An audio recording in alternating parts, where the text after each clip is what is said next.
bij? Ja, met de rot.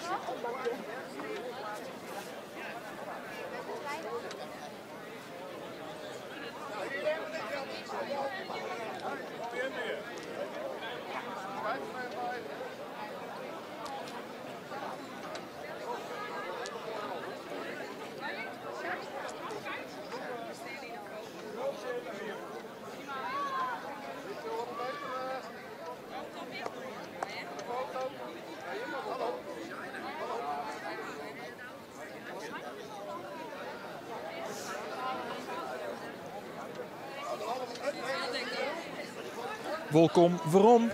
Het is 20:04. Zo'n 20 september. En de finale van de PC. Stuppenpunt van begin.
Coronamaatregels of net, het Fries volkslied jet bij een PC-finale. Is spelen terug. Korps Harmonie hier in Weidem, hier uit Weidem. En het budget dat we onze kleermeiding hier voor de finale tussen de Reden en de Blauwen. De beide partouren die het dit seizoen, nou ja, benam voornamelijk de tjenst uitmaken hebben we in de 5 formatiewedstrijden. Partour van Nienke Sibrandi, Manon Scheepster en Marit Seinstra die woenden fjouwer. De Reden en de Blauwen. Ilse Tuninga, Mariet Bakker en Imke van der Leest die woen 3 partijen. Maar we bij zitten dat van die 3 Imke van der Leest er bij Ian bij wie de oren 2 Jeanette Winia. Maar die is er, we zijn het jedder, toch een blessure en toch het feit dat het volleybalseizoen weer begonnen is. Er net bij.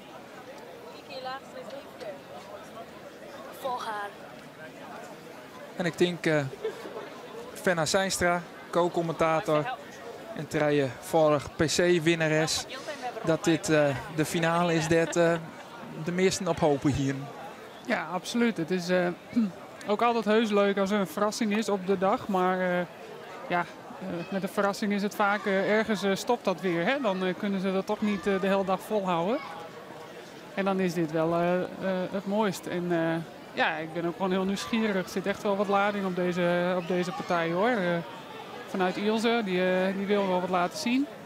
En dat doelst op de stellerijlinie hier. Absoluut, ja. En nou, ik vind Manon wat onzeker overkomen. Dus ja, tussen die 2 daar zit heus wel wat. Dus ik ben wel benieuwd. Ik ben heel nieuwsgierig wat deze wedstrijd gaat brengen. Ja, want voor hier keerden ze nog mij ook hoor. Ilse Tuninga en Manon Scheepstra dus. Toen mij Jeanette Winia. Toen woen ze ek. Maar uiteindelijk weer ze uit elkaar gong. En daar doelstoel ik op van daar zit dat. Nou ja. Dat deze beide vooral je geen beste vriendin binnen is maar. Nee, en ik weet natuurlijk niet hoe dat was in de tijd dat ze nog een partuur vormden. Jeanette heeft vorig jaar op een gegeven moment de keuze gemaakt dat ze ook weer gewoon op haar eigen vertrouwde plekje wilde. Dus achterin het perk. Dus die had eerder in het seizoen al de keuze gemaakt om anders te stellen in ieder geval. Nou ja, wat ik begrepen heb is dat er tussen Ilse en Manon wel een soort van afspraak was dat ze op zoek zouden naar een nieuwe perkspeelster. Dus dat Manon uiteindelijk koos voor Marit en Nienke, dat ja, was toch wel verrassend. En wat we hebben kunnen lezen in de media ook, is dat dat voor Ilse ook toch wel als een hele verrassing kwam. Dus dat zit echt wel in de kopjes. Dat jou het eind nog meer lading om zo'n finale. Ja, dat denk ik wel. Nou goed, en het verhaal van Nienke, dat kennen we, dat weten we. Die staat hier vandaag voor de 10e keer en heeft hem nog nooit kunnen winnen. Dus er zit genoeg spanning. En ik ben heel benieuwd hoe ze daarmee mee omgaan. Waarvan deze beide partoeren maakt het ontnota Joert de meeste indruk op die? Nou, dat vind ik dus heel lastig om daarin één partuur uit te lichten. Kijk, het partuur van Nienke heeft 2 omlopen 5-0 weten te winnen. Maar het verschil in niveau was daarin ook wel heel groot. Nou, pas afgelopen omloop kregen ze wat meer tegenstand. Maar het was niet eens dat het partuur van Annette Haan heel spectaculair stond te kaatsen, maar gewoon wel ontzettend degelijk. En toch hadden ze het daar best wel heel erg moeilijk mee. En ik denk wel dat als Nienke die echt op de toppen van hun kunnen staan te kaatsen, dat het niet zo'n wedstrijd was geworden. Dus ja, zij maken op mij niet een hele sterke indruk, zeg maar. Ja, en dan kijkend naar het partuur van Ilse Tuninga. Die hebben 2 hele moeilijke omlopen gehad. De eerste omloop tegen het partuur van Tineke Dijkstra. En, nou, dat is natuurlijk wel een partuur waar rekening mee gehouden moest worden. Ook in de aanloop naar deze PC. Dus goed, dat een spannende pot is, weet je, dat kan. Ook op basis van de resultaten en de namen. Maar goed, de tweede omloop tegen het partuur van Wiebrig Bakker. Toch allemaal debutanten en jonge meisjes. Ja, daar had ik toch wel verwacht dat ze daar wat makkelijker overheen zouden lopen. En dat is absoluut niet gebeurd. Sterker nog, het leek er even op dat het partuur van Wiebrig Bakker hier zou staan. Ja, dat scheelde net alles. Dat scheelde zeker niet veel. Dus ja, wat dat er gaat, staan beide parturen wat dat betreft niet helemaal top op, zeg maar. Er is net echt in je favoriet. Nee, ik vind het heel lastig om nu te zeggen, dit partuur gaat er vandaag mee vandaan komen. Ik vind wel dat Marit vandaag echt wel heel goed is. Nou ja, we gaan het zien. Manon laat nu ook even wat zien. Het wordt spannend. Ilse heeft wel wat meer steun nodig. Dat is wel duidelijk. Ilse die staat er altijd wel op dit soort momenten. Maar ja, het perk van Ilse heeft het moeilijk. Dus die zullen wel echt wat meer moeten laten zien. Dus we laten ons verrassen. We hebben een bobslagsjongen van Marit Zijnstra. Die kijkt hier van Manon Scheepstra. En het is dus weer. Het shirt dat de voorsprong in dit eerst voor het reerde parcours is. Jouw het 2. Leidt een keerts.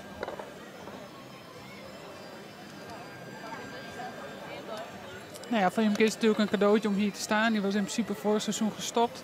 Ik zie je op het lijstje nu ook weer staan, laatste PC. Maar goed, dat was vorig jaar ook het plan. Dus, wat je altijd maar afwachten. Dat moet je altijd maar afwachten. Dus ik denk dat het voor Imke, die kan hier redelijk vrij staan te kaatsen, denk ik. Dus wellicht doet dat nog wat in dat partuur.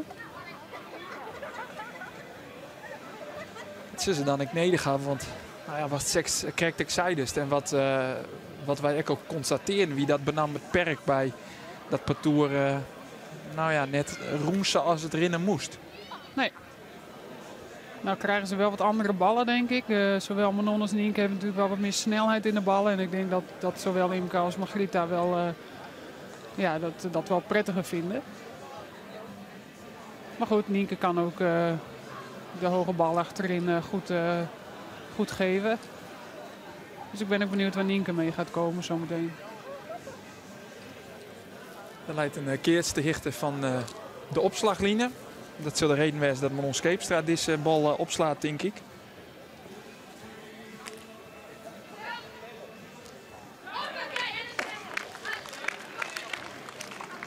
En hij gaat net voorbij de keerts, dus punten naar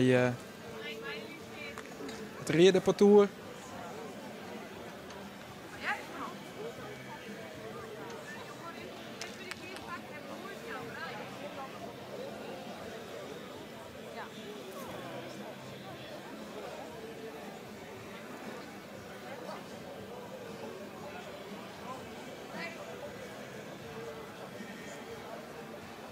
tweede keer sluit een meter als 15 uit het perkwij. En ons Keepstra staat erbij om hem te verdieren in onderoren.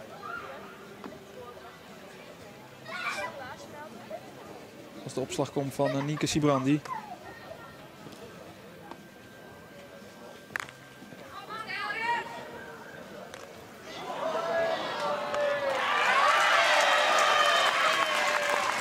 Ja, dit is toch wel de dame die de bob uit springt bij het parcours van Sibrandi. Marit Seinstra. Ja, ze leek toch ook wel weer wat onder deze bal door te lopen vanaf de boven. Maar ja, maakt vandaag niet heel veel uit bij haar wat er gebeurt. Je ziet dat ze hier nog naar achter moet stappen. Maar ze timmert hem overtuigend weer terug. Ja, dus dit is een mooie start voor het parcours van Nienke. Ja, pak het eerste potje, het eerste eerst.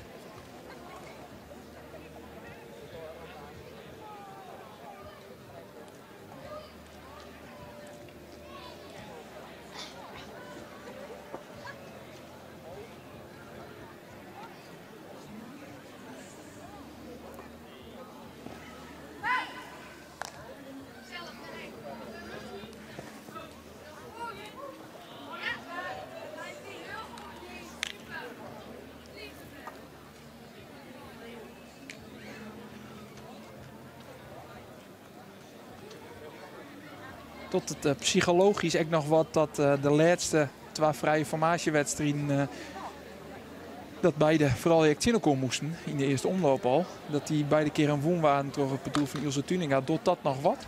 Nou, ik denk op dit moment als je in zo'n finale staat dat alles wat geweest is geweest en het is echt het nu. En nee, ik denk niet dat nu nog heel veel zo uitmaakt.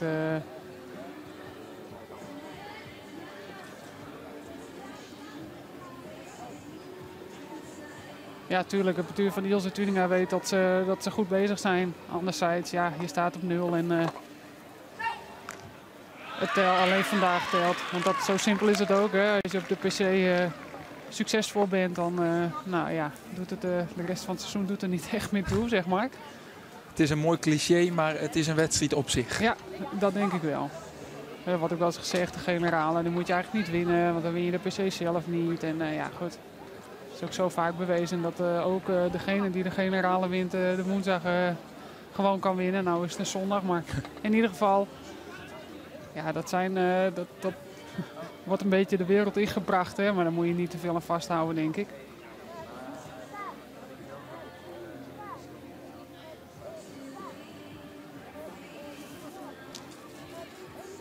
Het is wel weer opvallend dat eigenlijk alles achterin gaat. Zowel Nienke als Manon die probeert zoveel mogelijk Margriet te zoeken. Waarom zou dat werken? Nou, ik weet niet wat ze gezien hebben, maar we hebben natuurlijk in de partij hiervoor wel gezien dat Margriet het moeilijk had achterin in het perk. Dus het kan best zijn dat de opdracht is vanuit de coach.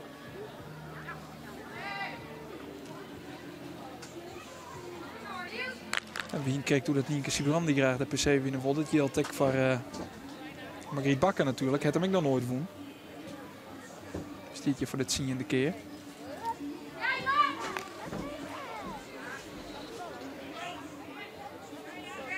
Ze bal is kweer. Ja, er zit een hoop snelheid ook weer in deze bal van Ilse. Dus je ziet dat de arm dan van Marit wat te traag is, waardoor die kwaad vliegt.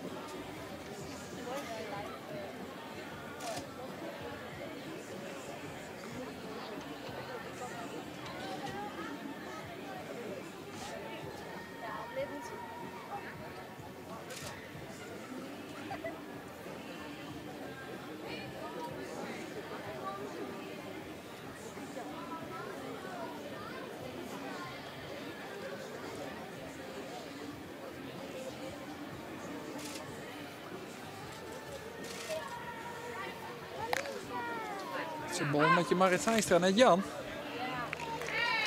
Maar Margriet Bakker die liet haar goed zien op de boppen. Ja, dit doet ze heel netjes. Slaat hem door de hoek. Voorbij de Keerts.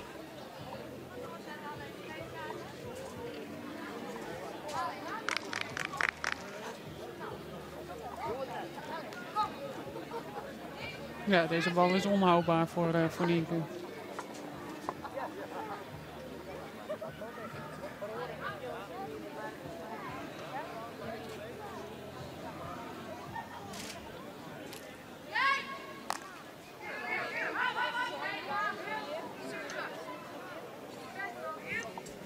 Ik denk dat het perk nog wat bliert is dat Ilse Tuninga weer van de opslag al is. Ja, dat zal ook een opdracht zijn die ze meegekregen hebben. Ilse van de bal.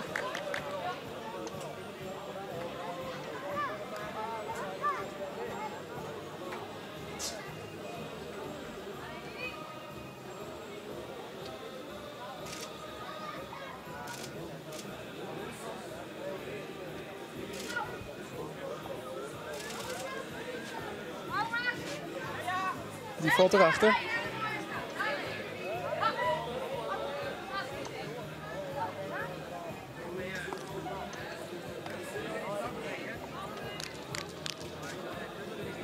Het eerste dus voor het parcours van Nienke Sibrandi.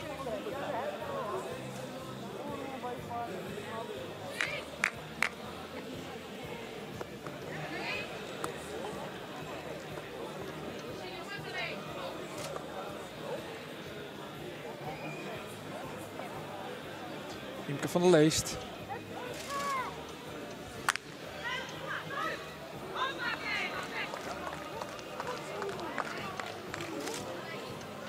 En dan is het uiteindelijk een hele lietse keert.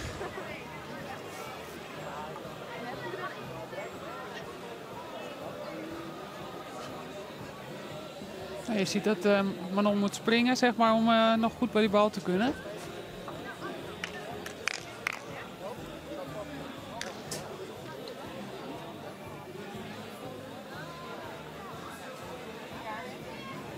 Het zult wel een centimeter als 30, 40 denk ik. Net een soort. Nee, dus een kaats net voorbij de middellijn en een kleine. Dus het zou zomaar 6-6 kunnen worden zometeen. Als je eerst naar de eerste keert en die leidt dus vlak bij de middenlijn. Of jou de tussen staan in dit eerst.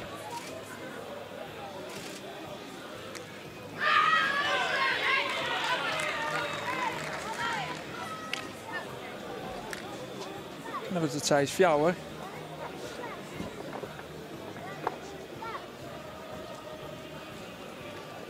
Ja, het was geen gekke bal, denk ik. Ik had ook wel wat anders in gedachten.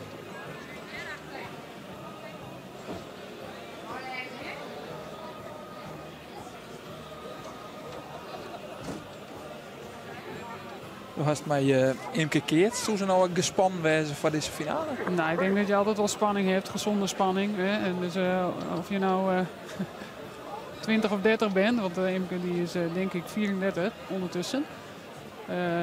Ze heeft heus wel spanning, alleen ja, wat ik net al schetste, ze ziet het vast als een cadeautje. Ze had al afscheid genomen, dus dat ze hier nog mag staan. Ik denk dat ze alleen het leuke er maar van ziet, maar het is een winnaar. Die echt niet van verliezen houdt ook. Dus die wil hier gewoon met de winst vandoor gaan. Dus ja, daar is wel spanning. Alleen ja, ik denk wel net even anders dan bij de andere dames. Het is een zonde finale al op de PC. Ja, ze heeft al genoeg van dit soort potjes gekaatst in haar carrière. Dus ze raakt er niet meer van in de war. Zij zien dit eerst. Jen Keertsen en de opslag van Nienke Sibrandi.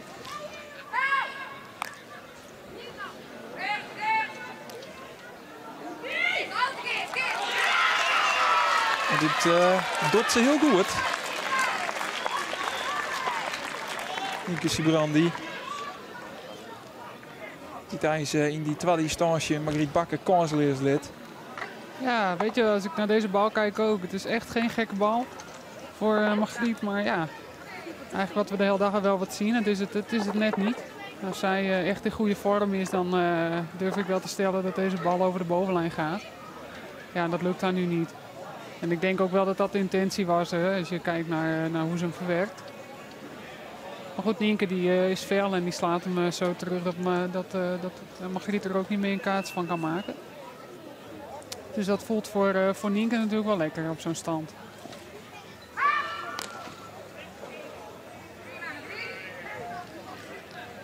Op en nij de bal heeft erin bij Margriet Bakker. Ja, deze bal is eigenlijk veel moeilijker dan de bal die ze net kreeg. Dat is echt skeppen. Ja. Ja, en hier maakt ze een hele mooie kaats van. En dat is denk ik iets wat zij in haar kopie moet gaan zetten. Met een opslager als Ilse. Moet je afvragen of je die bovenlijn wil gaan zoeken in ieder geval. Zeker op dat soort belangrijke standen. Want dat zijn wel hele dure puntjes natuurlijk.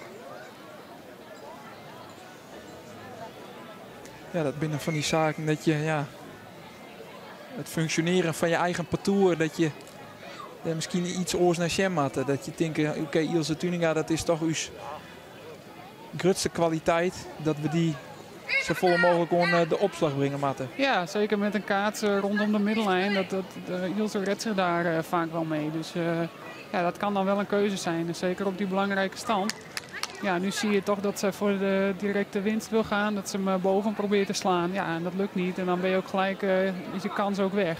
En Nienke doet dat heel netjes hoor. Maar zeker met de vorm die ze vandaag heeft, hè, dat het allemaal niet heel overtuigend is, kun je er misschien beter voor kiezen om de bal toch een hoek in te slaan, zodat je gewoon een redelijke kaats hebt voor Ilse. Dat doet ze nu wel. Eerst Manon Scheepstra nog onder opslag. En weer een aardige keert.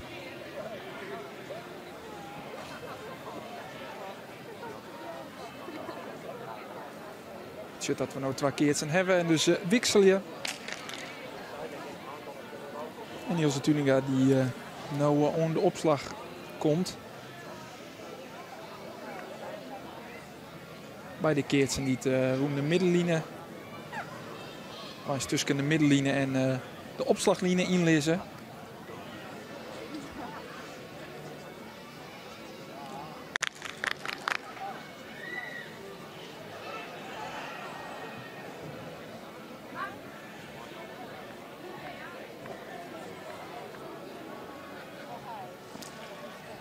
Ja. Zo. Ja, dan zie je die felheid van Ilse zie je eigenlijk in de bal zelf al, maar ook even daarna. Heel knap. En Manon is natuurlijk de kleinste niet, zeg maar. Dus kom je niet heel goed overheen. Maar ze weet hem toch stijf hoog zeg maar, naar het perk toe te brengen. En hij heeft zoveel snelheid dat als je ook maar een beetje te laat bent, dan knapt hij af. En dat gebeurt ook.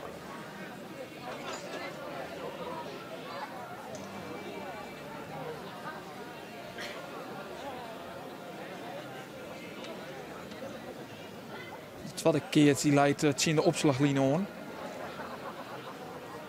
Als Imke van der Leest opslaastil.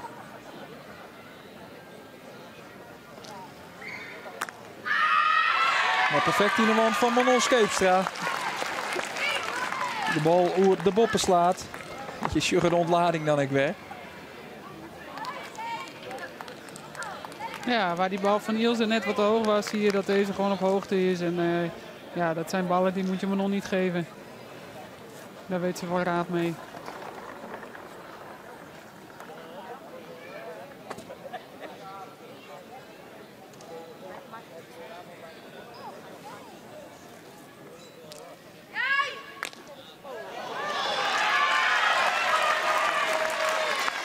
En zo functioneert het perk heel aardig, want ik wist de bal is boppen van Marit Zijnstra. En zo stier de Tour van Tuninga in dit eerst met 4-0 voor. Zit nou weer 4 gelijk. Hier is het initiatief wat ze dan toch ook weer kwijtraadje. En dat krijgt onder de opslag, werd ze juist, denk ik, de punten hebben matten. Ja, ik moet zeggen, deze is wel heel knap uit hoor, van Marit. Want hij valt net over Manon heen, maar ze kruipt zo mooi onder die bal. Ze raakt hem perfect, ja. En met deze snelheden. Als je hem dan ook maar een beetje goed in je nap krijgt, dan vliegt hij wel weg. Maar dat is vooralsnog wel het verschil, ja. Dat het partuur van Nienke is aan beide kanten nu goed bezig. En Ilse kan het niet alleen. Nee, maar dat meisje trui in de wan. Ja, en Ilse heeft toch wel iets te weinig steun tot nu toe vanuit de perk. Hè. Af en toe is even een direct puntje, is heus lekker.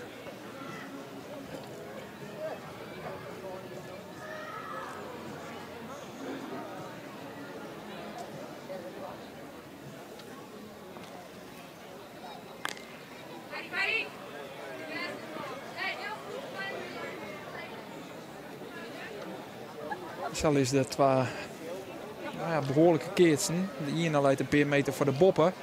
En de andere leidt gewoon de middenlijnen.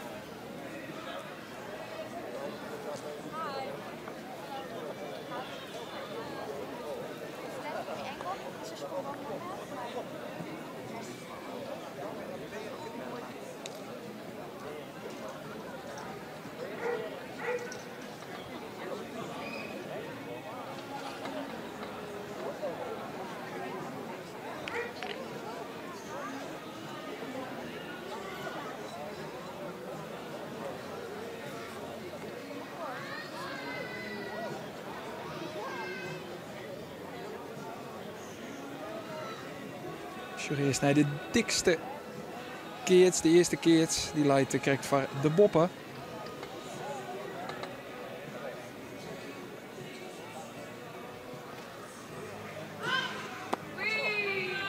Die valt er efter.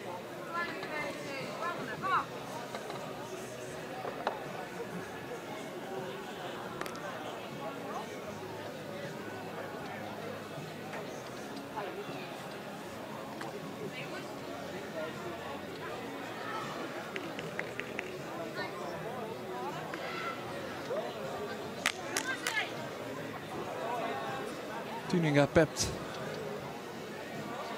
haar parcours nog maar eens op. Ja, het is toch wel belangrijk om die aansluiting nu te vinden ook. Hè? Want als je 3 eerste achterkomt, dan wordt het wel, ga je wel tegen jezelf kaatsen ook. En dat is wel lastig. Dus het is wel belangrijk dat ze nu dit bordje pakken om in ieder geval die aansluiting te houden.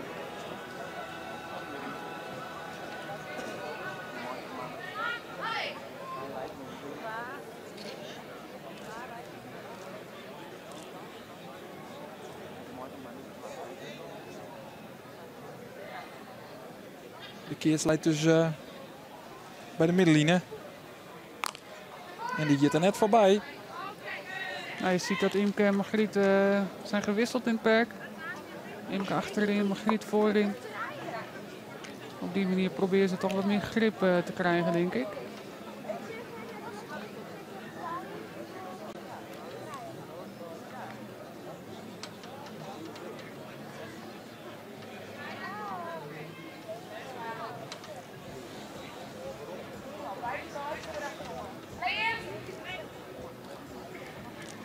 Zij is gelijk in het eerst.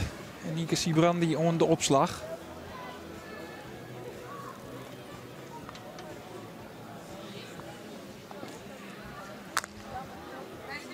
Knap. Ja, dit is eigenlijk wat ze moeten doen, hè? Ik denk dat dit van Margriet Bakker wel even lekker is voor het gevoel. Dat denk ik ook. Ik had eerlijk gezegd verwacht dat Nienke weer achterin de bal zou brengen. Omdat het net ook goed werkte met die kaats rond de middenlijn. Ze kiest er wel voor om hem Margriet te geven. Maar dit is eigenlijk wat ze moet doen, hè? De hoek in. Er komt nooit iemand meer bij. En je hebt gewoon een hele mooie dikke kaart waar Ilse veel steun aan heeft. Ja, want dat is het voordeel dat Ilse Tuninga aan de opslaan mij. Nou ja, dat heeft ze onnota in deze partij ook wel snel hebben. Dat zijn gewoon hele gevaarlijke ballen. En hier en dat je weten dat de keert haast op de boppen leidt.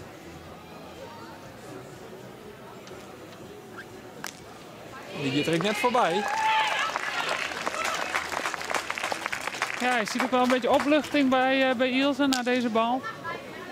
Die weet natuurlijk ook als geen ander dat het belangrijk is om die aansluiting te vinden. Ja, want ze pakken een bordje. Een spul voor Sibrandi en die. Ze nog een eerst voor Tuninga en die.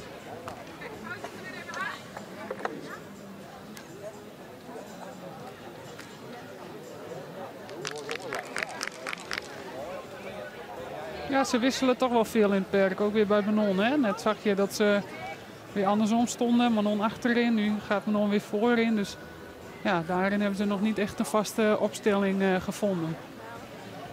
Aan de andere kant kun je misschien juist dat je zo flexibel binnen, dat kan ik een kwaliteit wezen. Ja, enerzijds wel, anderzijds als je echt, top in je vel zit en je lekker in die wedstrijd zit, dan weet je echt wel wat je plek is. En dan, Hoe je net te wisselen. dan hoef je niet te wisselen. Dus het zegt voor mij wel dat ze daarin echt nog wel zoekende zijn.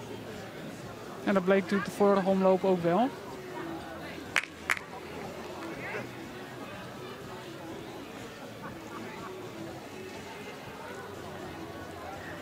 En soms kun je eens wisselen om de opslagen wat aan het denken te zetten.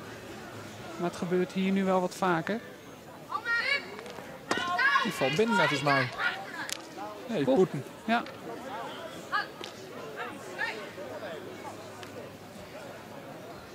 Nou, was vanaf hier niet te zien.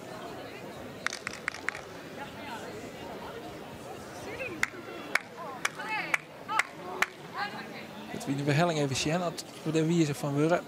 Nou, net Boeten, niet. Ja. denk ik. Ja. Dus maar is het nog eens beziekje. Imke van der Leest. Ja, probeert het gewoon weer. En dat denk ik ook goed, hè? Want die bal hiervoor die is in principe gewoon prima opgeslagen. Hij valt net op het touw of net daarachter. Maar het is gewoon een goed opgeslagen bal. Dus dan kun je dat gewoon nog een keer doen. En weet je, dit zijn ook ballen, daar sla je er niet 5, 6 van in een wedstrijd van weg. Ook Marit niet, die een goede doen is. Dit is dan wel weer zonde. Dat Ilse de bal niet keert. Het scheelt toch weer een meter of 5. Ja, dat kan kijk het verschil, meidje.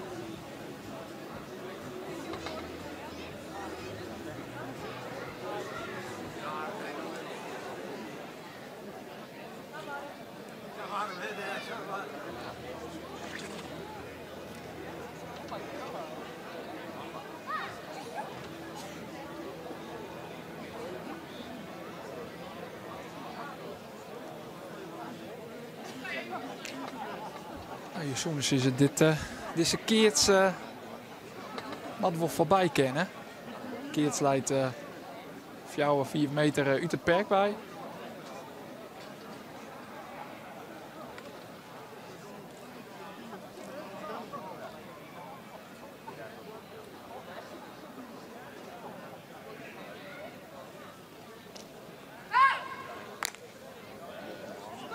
Ja, netjes. Dat is heel goed. De hoek in met snelheid, dat is niet te halen voor Manon.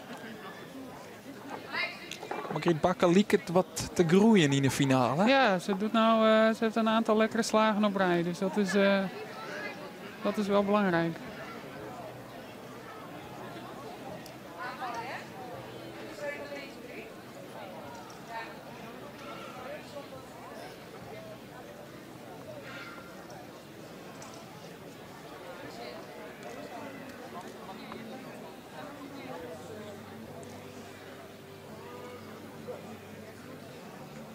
Tweede keer sluit op de opslaglinie.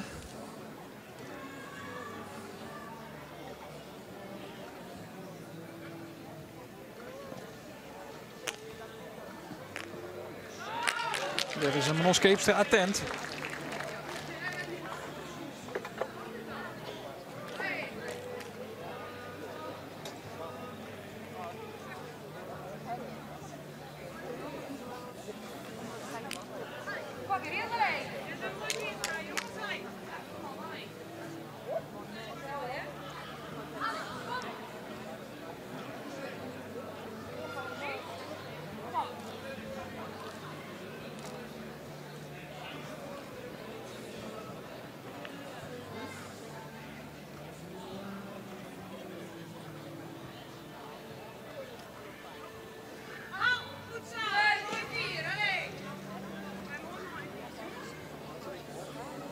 Voor jou gelijk in dit eerste, dus bal Boeten.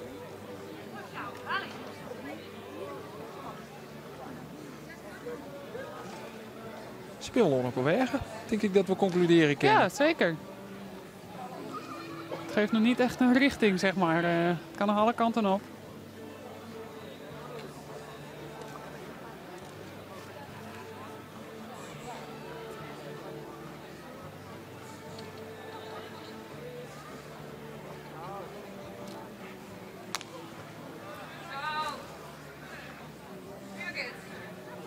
Ook nog wel een leuk detail. Imke kaatste vorig jaar nog met Nienke en met Marit.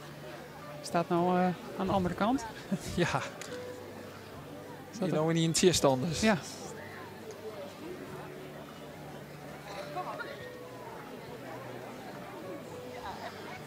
Ja, hetzelfde geldt natuurlijk voor Ilse en Manon. We hebben het correct door hier. Ja. Die maten weer.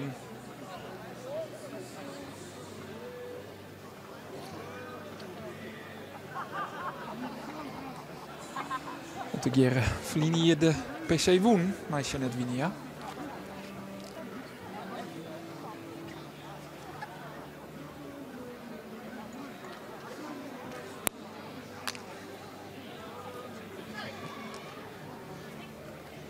Het was de Liekerse Keertsen. Ik denk dat het perkje om maar Libje ken. Jawel. Bij een Dat van de biedt leefste wel, Mariet Bakker. Biedt kansen.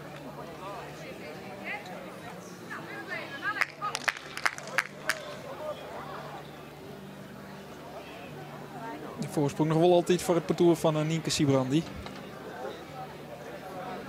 En in het eerste is het dus fjouwer.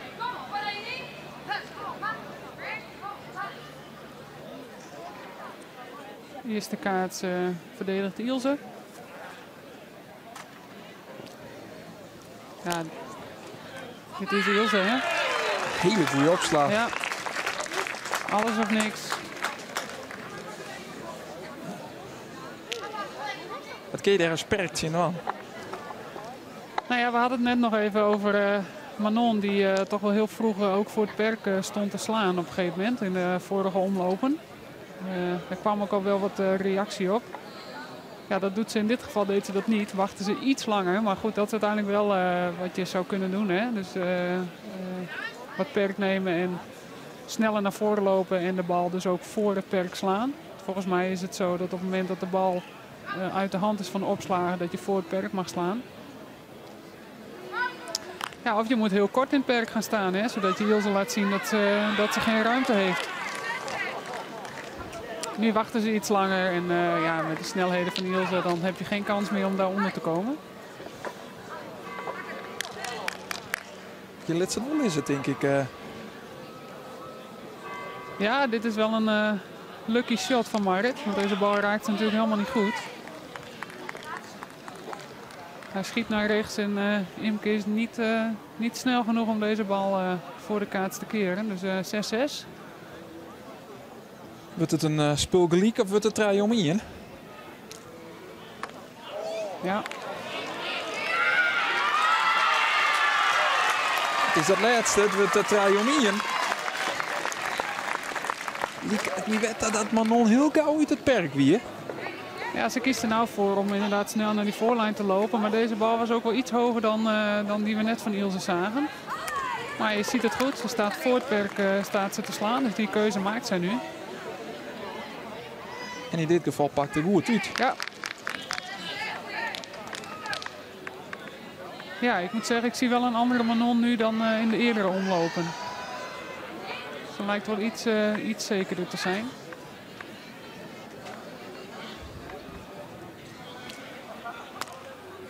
Het is draai om in. Oh, ze toen naar de bal nog tussen de handen terwijl Rena.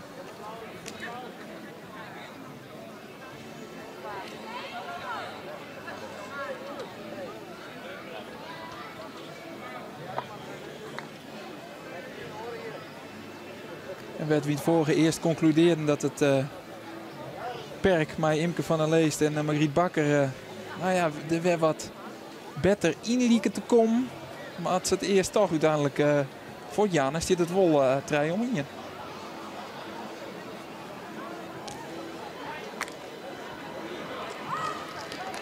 Ja, weet je, uiteindelijk gaat dit natuurlijk wel verschil maken. Hè? Je ziet dat Marit en Manon af en toe eens even een balletje over die boven heen slaan.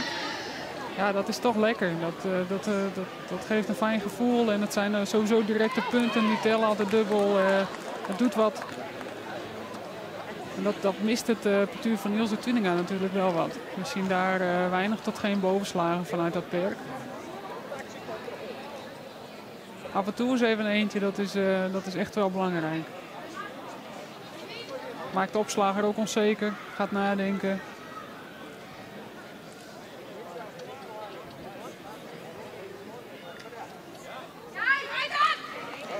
Oeh.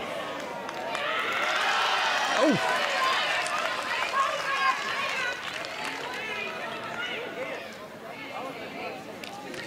Weer eens even een oerlis. Wordt een keert. Ja, keurmeester, Tineke Algra, hoofdklasse kaatster. Nou, dat is alweer langer geleden dan dat ik hier stond.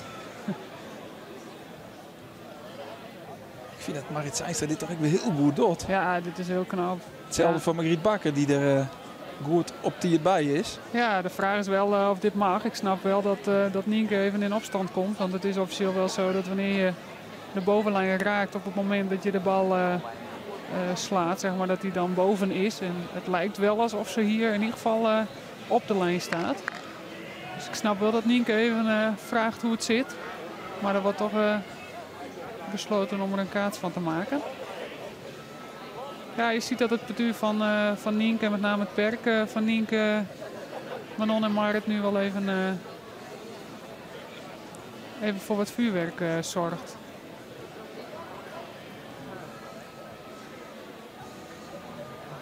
Twee dikke kaatsen, dus je hebt veel steun aan de opslag. Ze hebben alle twee hebben ze aan de Telegraaf hangen. Dus. Het ziet er goed uit.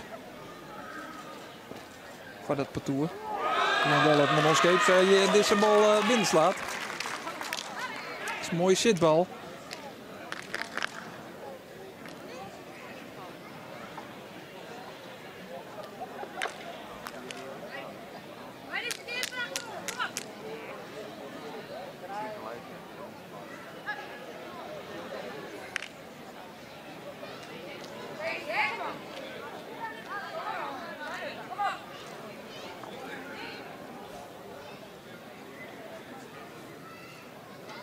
Nienke Sibrandi. Maar de keert Suvertje in de bop hoor. Ja, deze ballen sla je niet zomaar boven. Dus dat doet ze heel netjes. Platte bal, onder de knie. Ja, dan moet je wel in een hele goede vorm verkeren. Wil je daar weer die bal over de bovenheen rammelen, zeg maar. Dat lukt dus ook niet. Marit Seinstra hier kent, denk ik. Nou, die laat het vanuit het achterperk af en toe wel zien, inderdaad. Kijk, die lege bal die ze dan haast Suver van de Groen. Oh. Ja, nou ja, dat is inderdaad, dit was ook zo'n bal dat vanuit het de voorperk.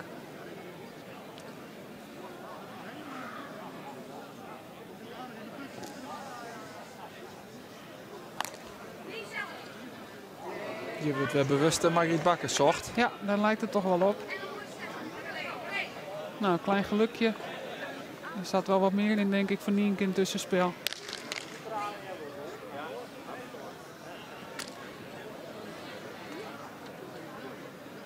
Maar op zich kiest Margriet er hier heel bewust voor om hem wel neer te leggen. En dat is denk ik ook goed.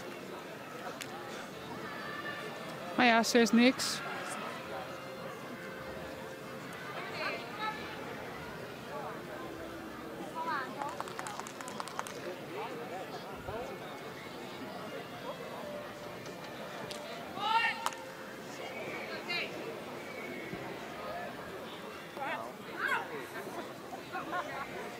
Die weer.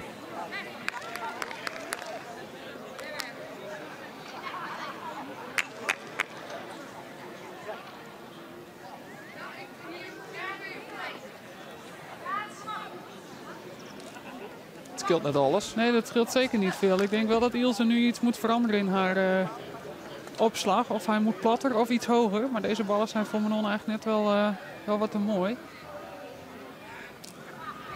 Ja, probeert ze nu ook. Ja, weg weer. En nou slaat Marit hem inderdaad kwaad.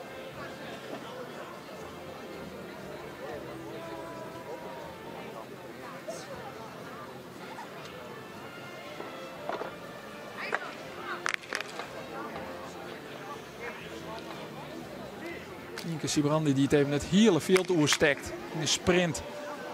Om haar maat niet perk nog even om te moedigen. Oh, wat wil zij graag die PC een keer winnen. Ja, ze komt steeds een beetje dichterbij zo.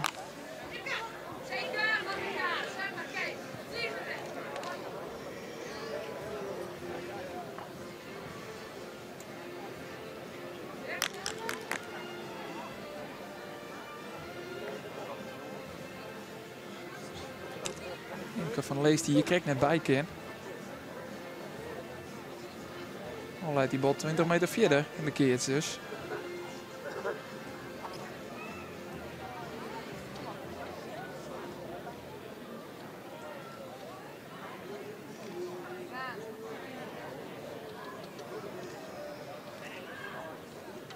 Zij is fjouwer in het eerst van Sibrandi en die. De keerts de hichte van de opslagline en de opslag komt van Nienke Sibrandi zelfs. Die gaat de keerts net voorbij. Het is fjouwer om Ian. Ja, dit is wel een serieuze voorsprong nu voor het bestuur van Nienke Sibrandi.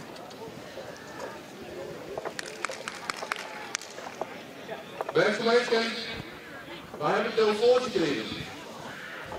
En het telefoontje is van de veiligheidsregio Friesland.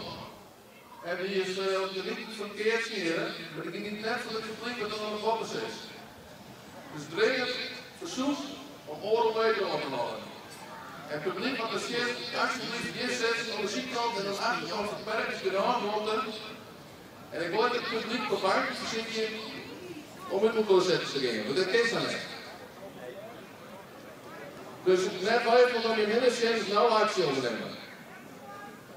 Dat binnen duidelijke woorden van Wichla Anema van de organiserende keertsvereniging Nijkrieg. Net om die hinnesjen. Doe maar meesters. Iedereen even in elkaar. Meestal zitten te dicht op elkaar. Het zou de veiligheidsregio Sjoen hebben. Die zo'n bellen hebben naar de organiserende keertsvereniging. En daar wordt er terug te wat van zijn. Maar te eerlijk is het dat al een keer als het zien een omroep mis dat mensen op de plakking zitten met een afstand horen matten. Dat blijkt dan toch dreig. En let dit een laatste waskoring wezen. De keertsrij gaat gewoon terug. Maar op een heel aardige opslag van Nienke Sibrandi.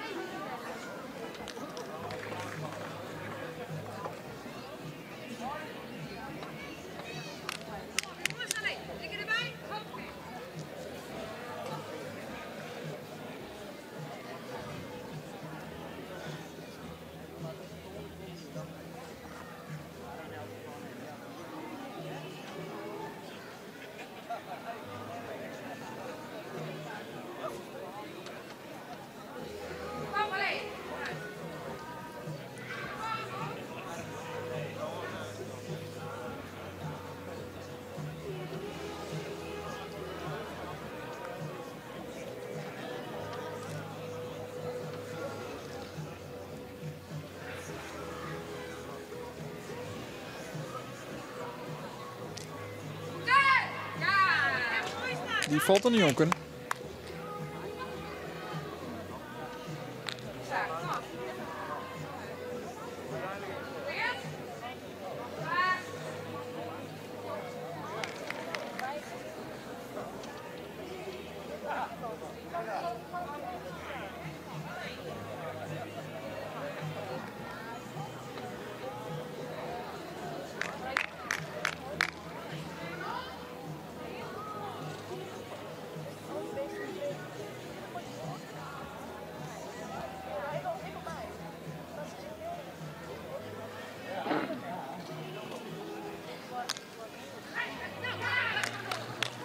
Ik ben net goed uit de wand. Nee, Imke pakt hem wel, maar ik denk dat het wel wat een twijfelbal is. Zie ik wel dat ze echt wel moeite heeft om die bal nog te pakken.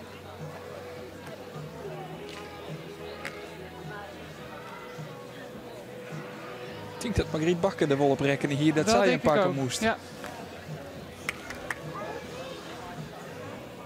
Nou, Dirk van Leest, dit is de vader van Imke. Loopt ook al heel wat jaartjes mee dus. Probeert de boel nog even op het juiste spoor te zetten.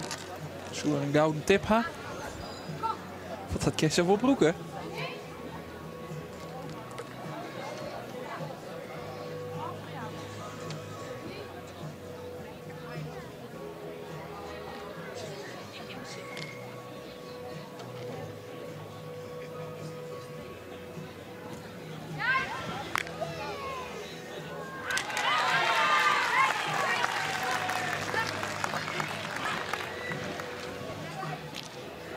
Ja, deze kaatsen zijn te klein voor dit perk op dit moment.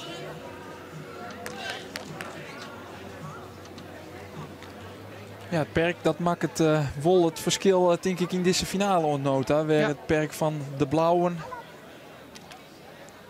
eigenlijk niet het boppen slaat tot het perk van de reden dat wol. Ja, en ook dit soort kaatsen. Hè. Kijk, ze hebben nu 2 kleine kaatsen die ze moeten verdedigen. Partuur van Ilse.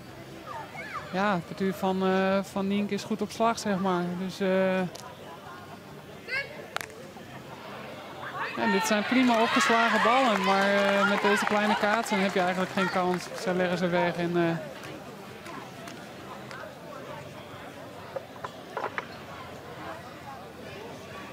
ja, dan vraagt het te veel van de opslag op dit moment.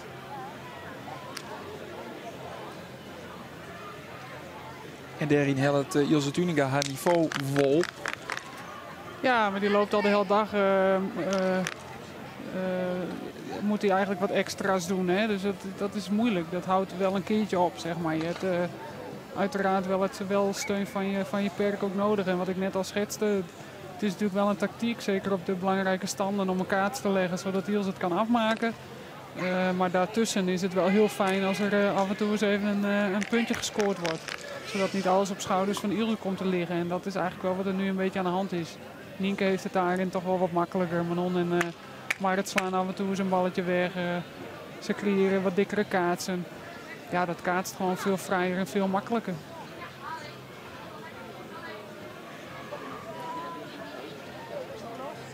Ja, ook gelijk in het eerst.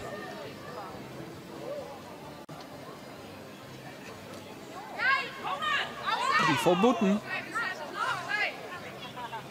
En dat Ilse Tuninga dan ook flatekes begint te maaien, dan begint het er net beter op te worden voor haar partour. 4 om 1, want ik zie ze de efter staan in eerste en nou in dit eerst is het 6-4.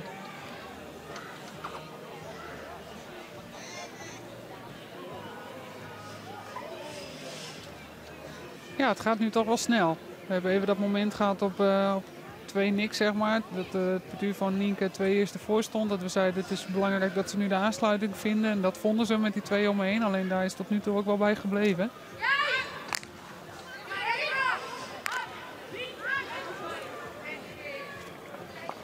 Maar goed, het is 6-4 in het eerste en nou een kleine kaart. Dus wellicht komt de spanning nog wat terug. Ja, dan moet het perk weer even snel zitten. Het als investeert binnen.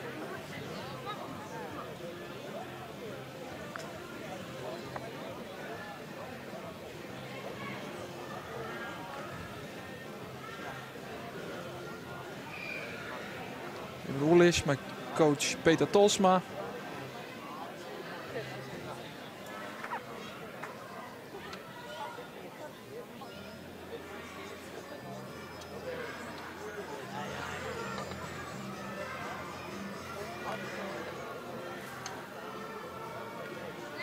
Ja, ik denk dat dit even een overleg is over welke bal Nienke gaat geven. Waar we eerder zagen dat Marit en Manon beide voor de kaats gingen, blijft Marit nu op de boven. Dus volgens mij werd daar ook even over gesproken, over wat ze nu gaan doen. Ze zullen waarschijnlijk voor de rappere, vlakke bal gaan. Nou, dit doet Margriet heel netjes. Geen kans. Ze stapt goed in die bal. Ze slaat hem gelijk naar de grond. Dus dat is... En ook met Marit voor de kaats ben je eigenlijk kansloos.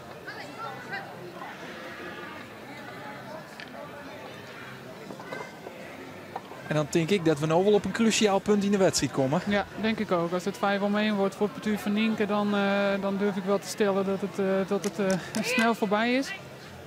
Ja, wordt het 4 om 2, dan kan het nog wel eens een leuk potje worden. Ja, dat mocht dan het parcours van Tuninga natuurlijk ook wel wat moeilijk, Jan. Mochten ze dit eerst pakken, maar dan moet het dan wel gebeuren. Want het zit 6-6 in dit eerst. Als Nienke Sibrandi opslaat, efterin, dan maakt het Imke van der Leest er een keertje van. Ja, ze neemt geen risico, Imke. Dat zie je volgens mij wel heel duidelijk. Ze slaat hem heel beheerst de hoek in naar rechts. Daar staat ook niemand. En dat is denk ik wel een tactiek die je wel veranderd kennen. Maar de wetenschap dat je Ilse Tuninga een opslag hebben. Nou, zeker op deze standen. Hè. Dat is wat we eerder ook al zeiden. Op de belangrijke standen zou ik niet al te veel risico nemen met Ilse aan de opslag. Nou, dat is ook wat Imke nu doet. Maar goed, het is nog niet een hele dikke kaart. Dus, Ja, hij lijkt nog voor de middenlijn. En dus moet het nou gebeuren voor Ilse Tuninga.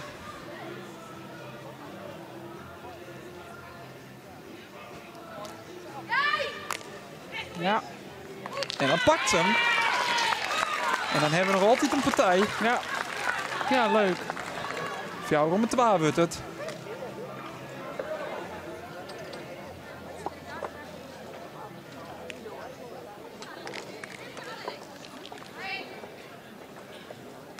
Ja, dit is belangrijk.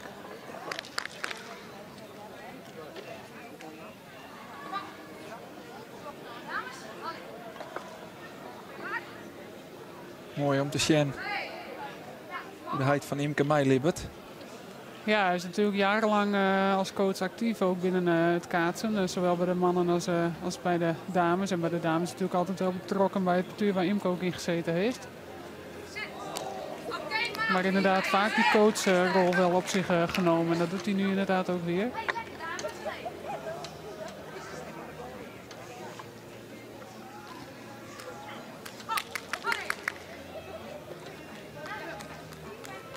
Dit ook maar het zijnstrek knap. Ja.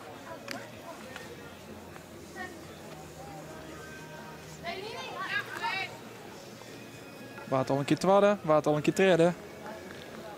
Dan ontbreekt er dus nog één plak. Ja, het zou op zich wel mooi in het rijtje staan. Hè? 2018 won ze de derde prijs, 2019 de tweede. Nou ja, vul maar in. Vul maar in, ja. Ze tekent ervoor, denk ik. Ja, maar Sofie winnen we nog net. Nee. Weer een goede opslag. Ja, komt dat muurkaatsen van toch weer even terug, wat Marit veel doet. Want ze weet toch met links nog wel een hele aardige kaats ervan te maken.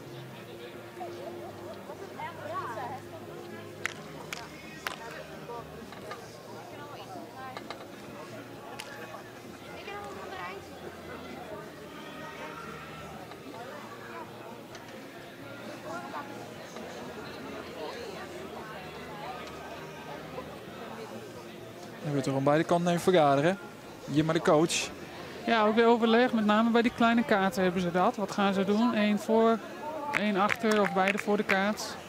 Welke bal ga je geven? Manon, haar favoriete bal is denk ik wel een bal met snelheid. Het liefst plat over de voorlijn. Maar ze wil het ook nog wel eens proberen om hem hoog achterin te brengen. Dus ik denk dat ze daar even over gesproken hebben wat ze gaat geven. Ja, dat zocht ze benam inderdaad Margriet Bakker. De achterin ze. Komt nou bij Imke van der Leest. Geweldig die toch, Manon Skeepstra dit.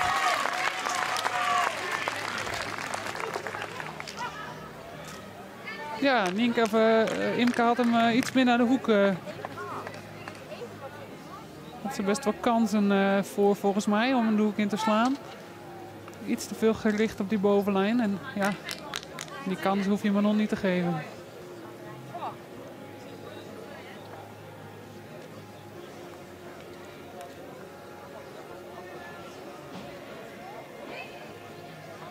Dan leidt er nog een keertje meter als 4 voor de middenlijn. Manon Skeepstra zit erbij.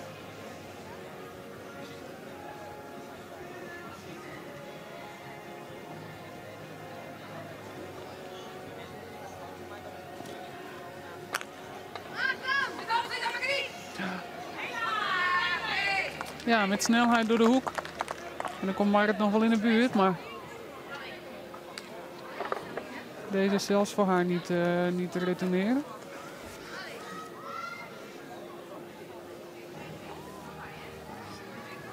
Gokt ik weer op een stuit.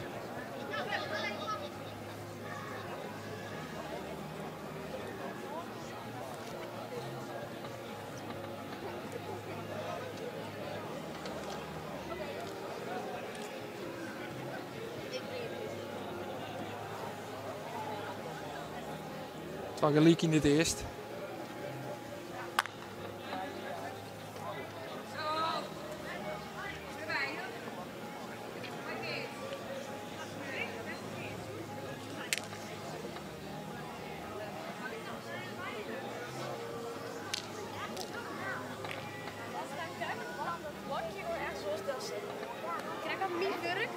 Kijk aan meer werk, jongens.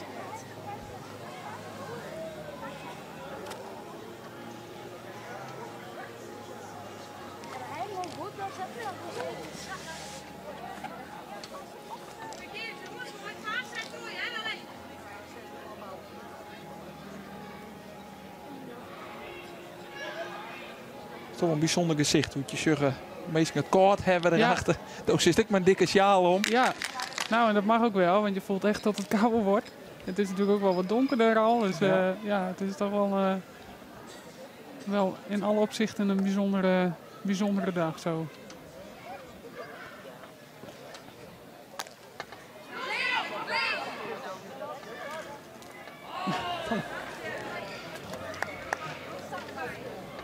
Ik denk dat Manon Scheepstra dit punt eigenlijk al viert hier. Dat had ze wel in het hoofd. En terecht ook. Dat is hier hoe de holf van Ilse Tuninga heen is, jongen. Die daar nog stier. Ja. Toep nog een paar stappen naar achter zet. Ja, op zich stellen ze zich mooi op, maar het was wel grappig om te zien. Margriet die schoof naar rechts. Maar Imke riep. Dus ze ruilde nog even van plek. En op die manier probeer je een soort van driehoek te creëren, zodat je alle ballen zoveel mogelijk kunt opvangen.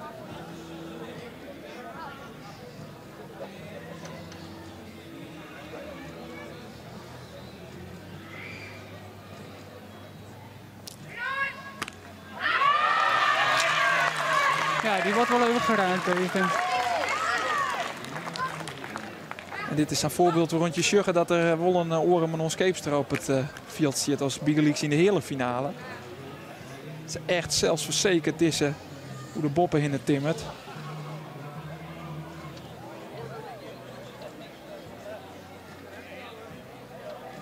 En de voorsprong in dit eerste dus weer van Nienke Sibrandi en die.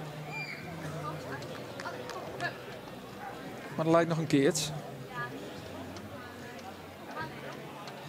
Een meter als het zien uit het perkwij.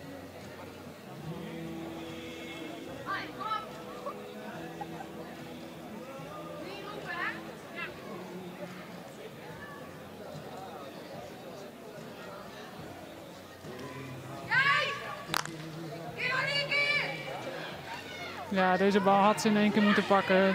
Ze moet zo'n afstand overbruggen. Hij moet eigenlijk gewoon terug naar het perk, omdat de kaats niet heel dik is. Imke van der Lees erop, het net volgens mij. Kan in één keer. Kan in één keer, dat zegt wel genoeg. Maar toch kijken wat er gebeurt. Ja, ze zou gewoon door moeten stappen en eronder. En dit is eigenlijk niet te doen met stuiten. Verkeerde keus van deze Margriet Bakker.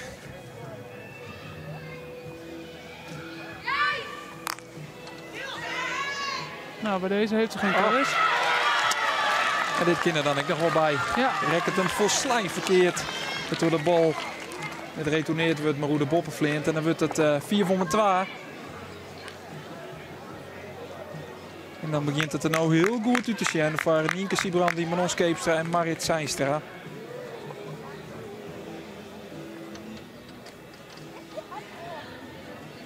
Want ze binnen maar één eerst verwijderen van de overwinning op de Froljes PC 2020.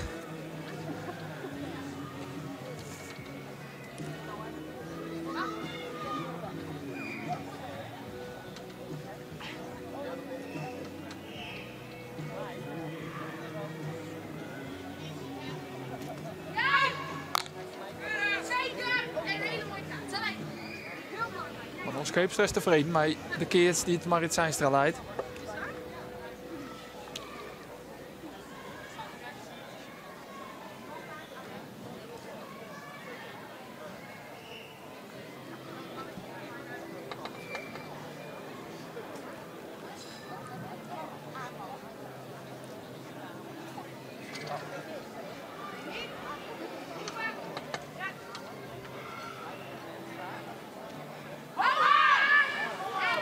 Deze bal is boeten van Imke van der Leest. Ja, het wordt nu een lastig verhaal, denk ik, voor het bestuur van Ilse.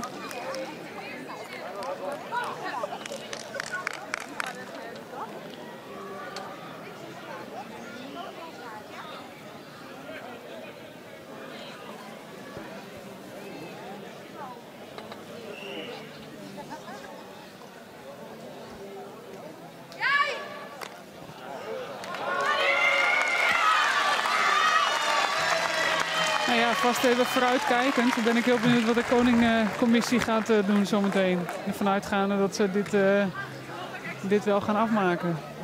Ja, normaal valt de keuze van tot omlang het net heel gauw op Ian die het achterin is. Nee, het is toch vaak degene met de dubbele functie. In dit geval Manon of de opslager, Nienke. Maar kijkend naar de hele dag, ja, is Marit eigenlijk vanaf het begin gewoon goed. En ik moet zeggen, Manon staat nu ook wel op hoor. Maar die was eerder toch wel wat zoekende. En daarin was Marit altijd wel de stabiele factor in dat pair. Dus die heeft voor mij wel eerder wel het verschil gemaakt in dit partuur. Benam in die hele finale inderdaad. Wat we kijken zijn waarin Manon Skeepstra het lastig hier. Ja, dus ja, ik ben heel benieuwd. En Nienke is degelijk, maar ja, niet heel erg opvallend, maar degelijk. Ja, dus Marit springt er voor mij in die zin wel uit. Ook Ja. op de boven doet ze het heel goed. Maar dat zie je niet zo vaak inderdaad. Mocht Venna Seinstra in de Koningscommissie zitten, dan is dat wel duidelijk waar de stemming is. Hoor. Ja.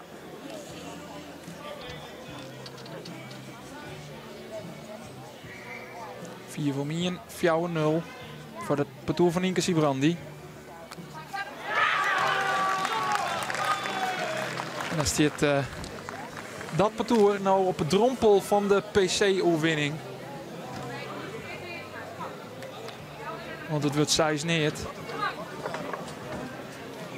Nou lijkt er wel een hele lietse keert.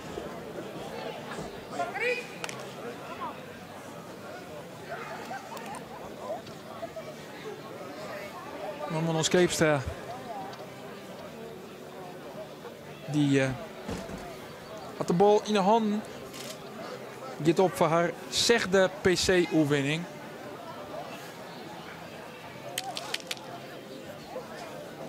In 2013 was hem 2015, 2016, 2018 en 2019.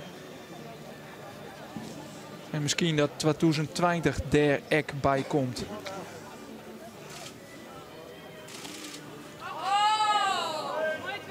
Maar ze moet dat nog even uitstellen. Nou, maakt Nienke hem af. Zou leuk zijn voor haar, toch? Ze heeft er lang op moeten wachten. Ja.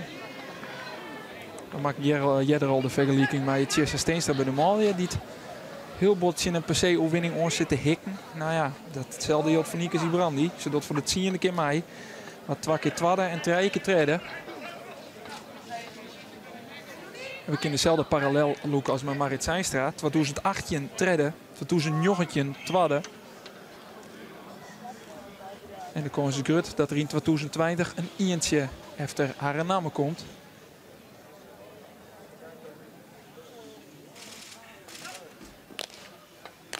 En er is de PC-overwinning van Nienke Sibrandi, Manon Skeepstra en Marit Seinstra. Ze winnen de finale bij 4-2 Seinstra van het parcours van Ilse Tuninga, Margriet Bakker en Imke van der Leest. Een eerziedige finale, maar volgens mij Venna terug te winnen. Ja, ik denk het wel. Ja, het partuur van Ilse is eigenlijk niet echt aan zet geweest in deze finale. Het is vanaf bal 1 dat het partuur van Nienke ja, het gewoon oppakt en de kansen benutten. Dus terechte winnaar, denk ik.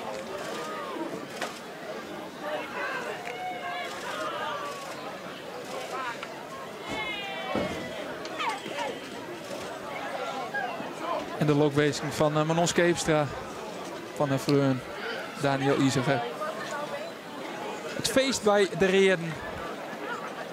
En de teleurstelling bij de blauwen. Dus je even om naar de laatste slag, de opslag van Nienke Sibrandi. Onderhands van Imke van der Leest en dan stiert daar Manon Skeepstra. Niet de beslissing forceert. En Sjur de Blietskip bij de vooral interesseert van Marit Seinstra en van Nienke Sibrandi is het de eerste PC-oerwinning in haar carrière. Voor Manon Skeepstra is het de zesde. We beginnen het veld op voor de interviews. Aansend zullen we de prijsuitreiking. Maar aansend eerst dus de eerste reacties in deze uitsturing.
Marit Seinstra van harte lokwezen. Dank u wel. Wie dit de beste dag van het seizoen? Weet ik net, maar won je van de... Ja, ik kies eigenlijk nog steeds van ja. Ik denk het wel, ja. En dan wist hem voor de eerste keer. Ja. Is dit dan een dream die uitkomt? Een beetje wel, vooral omdat je zelf heel lekker keert zei. Dit gewoon echt een beetje de taart van nou heb ik het verzinnen en we hebben woen, heb ik goed keert en dan is het gewoon dik verzinnen. Dus hartstikke blij mooi. Ik in de coronatijd, het maakt natuurlijk, het is super mooi om dan eindelijk te winnen of zo zie je. Hoe bot hikt niet hem je aan als partout, in die PC-overwinning en benam Nienke en Do? Ja. Nou, net echt. Vooral met het treden. Nou ja, we woenen het natuurlijk heel graag. Maar we weten van ja, als het te graag was, dat hek voor hier, dan wil het net. Dan keert het net goed. We hier samen met ontspannen keert vooral naar de treden omlopen. Zo en ik ben hier krijg zo goed ook in. Dus dit is een nijpartij. Verliezen we het omdat hun heel goed keert, dan is dat zo. Maar we doen er alles om te winnen en dat hebben die en we keert het super. Dus we winnen het gewoon. En we hebben hem. Ik heb hem. De hest hem. Ja. Ik zit hier genietje. Ja, hartstikke blij. Ja, en het komt gewoon extra blij bij omdat ik goed keert en dat is gewoon fijn. We hebben gewoon echt, ja, Nienke ik super goed keert. Dat ik ja, hartstikke mooi. Ik kan het oorzezen. De Koningscommissie had ik mij jongen, denk ik. Ja, ik ben benieuwd wie het wordt. We zullen het zien. En dat maakt het mij echt natuurlijk wie het wordt, want het belangrijkste is dat we woenen hebben. Dus ja. Lokwenske. Dank u wel. Nee, Pakentali ook, hè? Want die zocht hij. Als Als je dat gaat doen. Ja. Lokwenske. Dank u wel.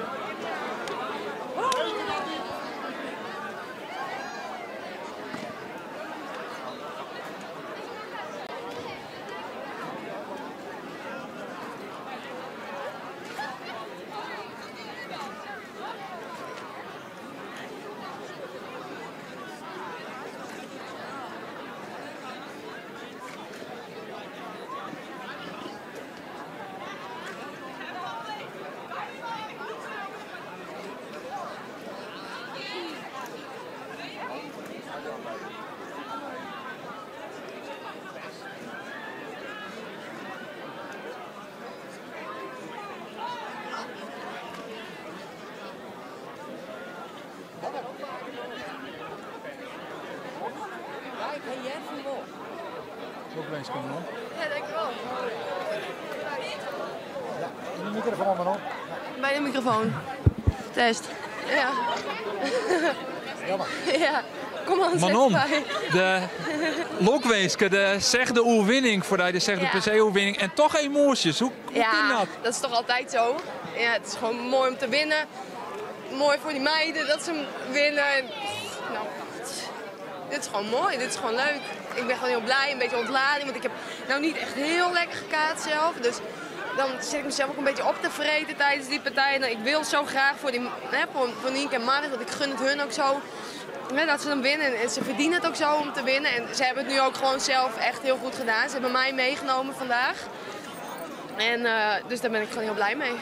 Zit die emotie er dan benam in dat, nou ja, inderdaad, dat het bij je persoonlijk net roenste altijd wordt in de ken? Nou, weet ik niet. Het zijn gewoon allemaal emoties.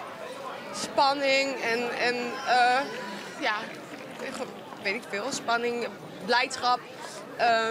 Iets waar je naartoe werkt met z'n allen. En natuurlijk een beetje het missen van. Daar wil ik ook even niet over beginnen.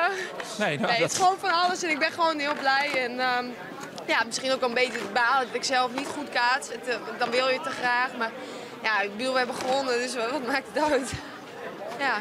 Ja, wie een hele eenzijdige finale, hè? Ja, had ik niet verwacht. Ik dacht wel, die meiden die, nou ja, die kletsten wel bovenop. En, maar goed, nogmaals, Nienke die sloeg gewoon zo verschrikkelijk goed op. En Marit die stond uitslaan als een tijger, gewoon echt de hele dag al. Dus dat was ook niet een bal vertrouwd. Volgens mij het eerste hadden we meteen al 2 boven of zo. En gewoon de hele tijd door. Wij stonden zo op scherp. En die omloop ervoor, dat was gewoon echt niet goed. Dus we wisten gewoon, joh, er moet echt wat gebeuren. Dus er was voor die finale wel even een stukje ontlading. Kom op de... Nee? Oh. En dus er was een stukje ontlading, de omloop hiervoor. En nou ja, dat is fijn dat dat er even uitkomt. Want dan kun je weer even een frisse start beginnen. En dat deden we nu. En die meiden hebben gewoon nogmaals, Nienke en Marit, die hebben gewoon als beestjes staan kaatsen. Gewoon heel goed en ik heb me daar op kunnen trekken. En dat is top. Echt een hele mooie dag. Ja, want na die hele finale inderdaad, iets van die kant dan misschien wat minder wie had die echt heel goed herpakt, toch? Ja, zeker wel. Ja, ik ben heel blij dat de finale gewoon een stuk beter ging. Mijn opslag die liep weer een beetje.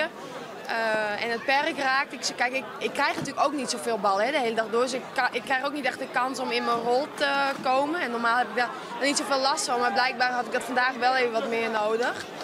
En ja, gelukkig goed hersteld. En dan in de finale dan dan sta je er gewoon. Maar dan komt er gewoon nog weer extra druk bij. En natuurlijk een beetje die geniepigheid. Dat je gewoon van, ik wil gewoon graag van Ilse winnen. Ik wil laten zien wie wij zijn. En dat, nou ja, dus dat is gewoon top. En dan hoest hij net als Camille voor die trend, toch? Voor die trend? Voor de tranen. Oh, de tranen. Oh, sorry. De trend. Nee, natuurlijk niet. Maar het is wel een beetje dom om weer op tv te staan huilen. Horror. Ik jij erbij, toch? Ja, Sport is zeker. emotie. Ja, dat is ook zo. En dat is mooi. Ja. Lokwenske, zeker. geniet ervan. Ja, komt goed. Dankjewel.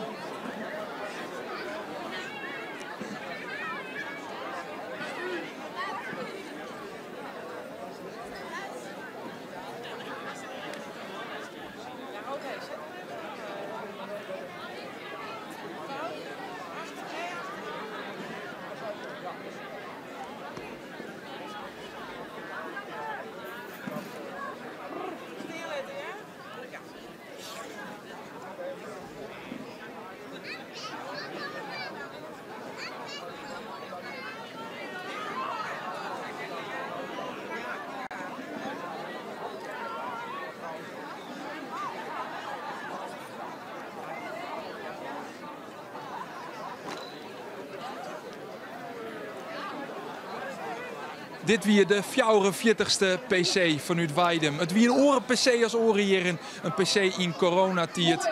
Maar een PC die het sportief zoen net minder mooi wie als de oren. De overwinning gaat naar het parcours van Nienke Sibrandi, Manon Skeepstra en Marit Zijnstra. Azen de prijsuitreiking die is jong waarom te zien bij omroepfriesland.nl en in de omroep-app. Likas orenreacties hier vanuit Weidum Big Leagues van dat verliezende parcours. En van Nienke Sibrandi die hem eindelijk op de 10e keer wint in haar carrière, die PC. Tiergedankt voor het zien en graag ont de volgende keer.